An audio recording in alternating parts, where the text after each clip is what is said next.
Well, today is the first day of the Dances with Film's Independent Film Festival, which is happening at the Regal Union Square. Now, for 25 years, the festival actually been in L.A., but this year the organizers brought it east to the Big Apple. Short of offending all of our West Coast viewers, it's in the right place now, the Big Apple. One of the feature films this year is a pool hall thriller, it's called Double Down South. It's written and directed by Tom Schulman, who won the Best Screenplay Academy Award for this little movie. You may have heard about it. Oh, Captain, My Captain? Dead Poets Society? Yeah, the film stars Lili Simmons of Power Book 4 Force as Diana, a smart, tough newcomer to the high-stakes world of illegal Keno pool gambling. Wasting my time. How? Sitting around watching you lose. One match. I've lost one match. Come on. That man Dubinion wants more of you. Conversation is over. Stay out of my face. Ooh.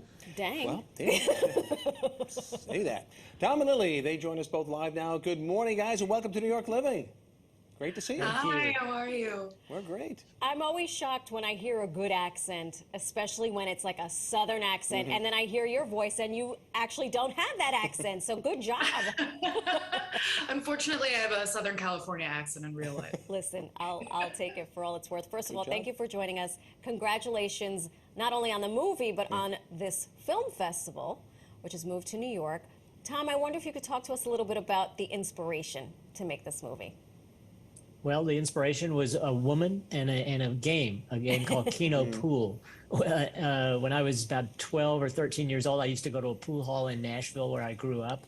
And this woman would come into the pool hall, go down to the end where they played this game of Keno, which is kind of a diabolical gambling game where you can lose a lot of money.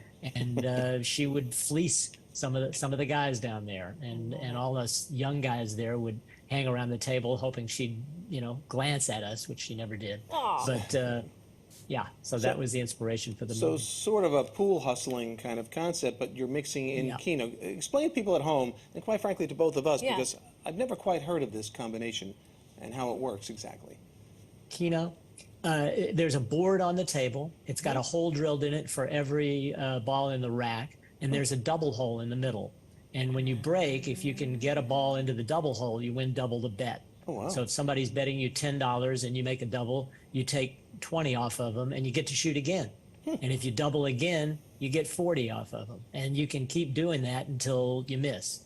This sounds like a perfect environment for swindlers. Yeah, it absolutely is. Lily, I'm sorry, go ahead, Tom. Sorry, no, I was just saying it's a terrifying game to get involved in if you don't know what you're doing. Sounds like it, indeed. Yeah. Talk to us about the character you play, Diana. Oh my God. Tom Schulman, wow, just an incredible writer. I was so lucky to play her. She's tough, she's resilient, she's charismatic, she is absolutely sarcastic and hilarious and knows how to deal with the men of this scary, dark pool hall.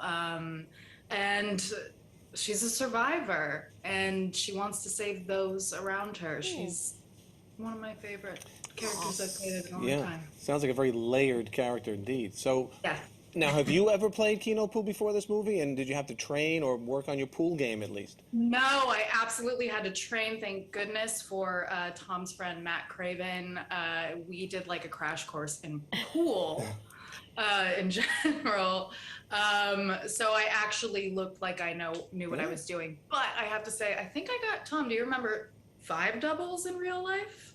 She did. She got a whole bunch of doubles. Someone she wasn't supposed to. She was supposed to miss. Oops. Yes. Yeah.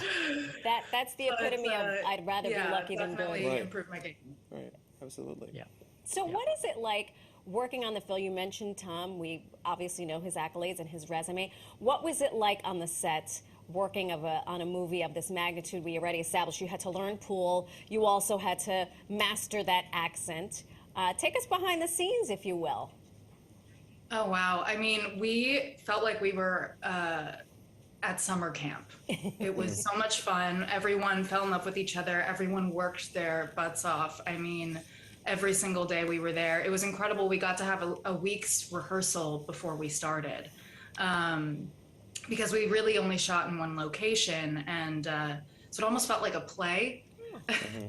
But yeah, we were such a family, and we all had to start doing our accents in between takes because we'd lose it here and there in takes. So we kept on each other, and we all took care of each other. It was wonderful. I love that. Now, Tom, of course, everybody knows you from Dead Poets Society, which is a semi-autobiographical, right? From Vanderbilt University, where you went? Is that kind of the... I went to a school called Montgomery Bell Academy in Nashville, which is a day school, but that sort of gave me the atmosphere I needed for that. Now, story. people know you from that, but you also did Honey, I Shrunk the Kids, Medicine Man, Indecent Proposal, Eight Heads in a Me, Bed. Myself, Me, Myself, and Irene.